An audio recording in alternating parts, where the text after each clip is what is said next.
Hello friends, welcome back to Union of Education Institute. SSC CGL prepare பண்ணுறாங்க. CHSL, CPO, MTS, RRB, Banking, TNPSCன்னு reasoning வர எல்லா competitive எக்ஸாமுக்கும் இந்த series ரொம்ப useful. இன்றைக்கி நம்ம ஸ்டார்ட் பண்ண போகிற டாபிக் ஃபர்ஸ்ட் சாப்டர் அனலாஜி. இந்த சாப்டர்லேருந்து ஆல்மோஸ்ட் எவ்ரி SSC எக்ஸாமில் 2 to 5 கொஸ்டின்ஸ் கண்டிப்பாக வரும். ஸோ பேசிக்ஸ் ஸ்ட்ராங்காக இருந்தால் ஈஸியாக மார்க் ஸ்கோர் பண்ணிக்கலாம். வீடியோ ஸ்கிப் பண்ணாமல் ஃபுல்லாக பாருங்கள். லாஸ்ட்டில் இம்பார்ட்டன்ட் ட்ரிக்ஸும் ப்ராக்டிஸ் கொஸ்டின்ஸும் பார்க்கலாம். So first, what is analogy? First question, அனலாஜினா என்ன? சிம்பிளாக சொல்லணுன்னா 2 ஆப்ஜெக்ட்ஸ், வேர்ட்ஸ், லெட்டர்ஸ் இல்லை நம்பர்ஸ்குள்ளே இருக்கிற ரிலேஷன்ஷிப்பை ஐடென்டிஃபை பண்ணுறது தான் அனலாஜி. இதை விட ஈஸி எக்ஸாம்பிள், டாக்டர் ஹாஸ்பிட்டலில் ஒர்க் பண்ணுறாரு அப்படின்னா டீச்சர்னால் என்ன? Answer school. இப்போ நீங்கள் ரிலேஷன்ஷிப் ஐடென்டிஃபை பண்ணிட்டீங்க, அதுதான் அனலாஜி. எக்ஸாமில் ஆன்சர் கெஸ் பண்ணக்கூடாது, ஃபஸ்ட்டு ரிலேஷன்ஷிப் ஐடென்டிஃபை பண்ணணும், அப்புறம் அதே ரிலேஷன்ஷிப் நெக்ஸ்ட்டு பேருக்கு அப்ளை பண்ணணும். Next types of analogy. SSC CGL மெயினாக 5 டைப்ஸ் அனலாஜி கொஸ்டின் வரும். அதில் ஃபர்ஸ்ட் ஒன் செமாண்டிக் அனலாஜி. இது வேர்ட்ஸ் பேஸ்டு கொஸ்டின்ஸ், மீனிங் தெரிஞ்சால் போதும் சால்வ் பண்ணலாம். Example synonyms like calm, cool. காம்க்கு சினானியம் கூல். அப்போ அபண்டன்ட்க்கு ஆன்சர் என்ன வரும்? லீவ். அதே மாதிரி ஆப்போசிட்டும் கேட்கலாம், கிரியேட், டிஸ்ட்ராய். கயோஸ்க்கு ஆப்போசிட் என்ன வரும்? ஹார்மனி. அந்த மாதிரி கேட்கலாம். தென் கண்ட்ரி அண்ட் கேபிட்டல் கேட்கலாம். இந்தியானா நியூ டெல்லி, ஜப்பான்னா டோக்கியோ, அந்த மாதிரி கேட்கலாம். அண்ட் மெஷர்மெண்ட்ஸ் அண்ட் இன்ஸ்ட்ருமெண்ட்ஸ், இந்த மாதிரி வெக்காபுலரிஸ் பேஸ்டு கொஸ்டின்ஸ் நிறையா வரும்.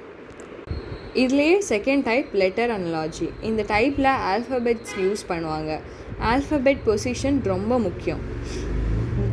ஏனா 1, பினா 2, சினா 3, ஜெட்னா 26. இதை மெமரைஸ் பண்ணுங்கள். Example more, MORE. ஈஸ் என்ன கொடுத்துருக்காங்க? EROM. என்ன பண்ணியிருக்காங்க? வேர்ட் ரிவர்ஸ் பண்ணியிருக்காங்க. Next suit like SUIT. Reverse பண்ணால் TIUS. Easy. Sometimes letters forward move பண்ணுவாங்க, sometimes backward, sometimes alternative letters change பண்ணுவாங்க. பேட்டர்ன் ஐடென்டிஃபை பண்ணினா ஆன்சர் ஈஸி.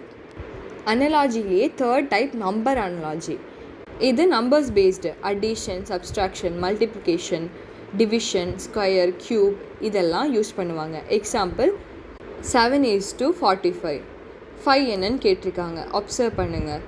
7 × 6 + 3 தான் 45.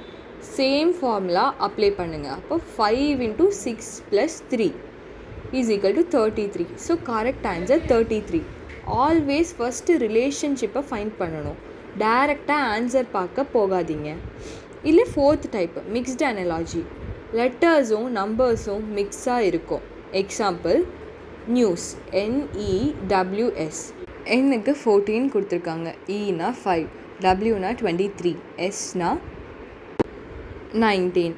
இல்லை என்ன ஐடென்டிஃபை பண்ணிங்க? ஆல்ஃபபெட்டிக் ஆர்டரில் நம்பர்ஸை அலோட் பண்ணியிருக்காங்க. இப்போது Aனா 1, Bனா 2, அந்த மாதிரி. ஸோ பேப்பர்னால் என்ன வரும்னு கேட்டிருக்காங்க. அப்போ Pனா 16, Aனா 1, Pனா திருப்பி 16, Eனா 5, Rனா 18. ஆன்சர் அப்போ என்ன வரும்? 16, 1, 16, 5, 18. ஆல்ஃபபெட் பொசிஷனை ரிமெம்பர் பண்ணினா இந்த type question easy. Fifth type என்னென்னா ஃபிகர் அனலாஜி. இந்த டைப்பில் இமேஜஸ் கொடுப்பாங்க, பேட்டர்ன் அப்சர்வ் பண்ணணும். எக்ஸாம்பிள் ஷேப் இன்க்ரீஸ் ஆகிருக்குமா, ரொட்டேட் பண்ணியிருக்காங்களா, மிரர் இமேஜா, கலர் சேஞ்சா, இன்சைட் சிம்பிள்ஸ் சேஞ்சா, பேட்டர்ன் ஐடென்டிஃபை பண்ணினா ஆன்சர் ஈஸி. இப்போ நம்ம 5 இம்பார்ட்டன்ட் டைப்ஸ் ஆஃப் அனலாஜி பார்த்துட்டோம். இதில் இம்பார்ட்டன்ட் டிப்ஸை பார்க்கலாம். எக்ஸாம் ஹாலில் அனலாஜி சால்வ் பண்ணும்போது ஃபஸ்ட்டு பேர் ரிலேஷன்ஷிப் ஐடென்டிஃபை பண்ணுங்கள். அதே ரிலேஷன்ஷிப் செகண்ட் பேருக்கு அப்ளை பண்ணுங்கள். கெஸ் பண்ணால் ட்ரை பண்ணாதீங்க. வொக்காபுலரி இன்க்ரீஸ் பண்ணுங்கள். ஆல்ஃபபெட் பொசிஷன்ஸ் டெய்லி ரிவைஸ் பண்ணுங்கள். ஸோ ஃப்ரெண்ட்ஸ், இன்றைக்கி நம்ம பார்த்தது what is analogy, 5 types of analogy and basic solving method. Next வீடியோவில் SSC CGL analogy important questions with shortcut tricks பார்க்கலாம். வீடியோ யூஸ்ஃபுல்லாக இருந்தால் லைக் பண்ணுங்கள், ஃப்ரெண்ட்ஸ்க்கு ஷேர் பண்ணுங்கள். காம்படிட்டிவ் எக்ஸாம் ப்ரிப்பேர் பண்ணுற உங்கள் ஃப்ரெண்ட்ஸ்க்கு கண்டிப்பாக சென்ட் பண்ணுங்கள். சேனலுக்கு புதுசாக இருந்தால் சப்ஸ்கிரைப் பண்ணுங்கள். தேங்க்ஸ் ஃபார் வாட்சிங். See you in the next class.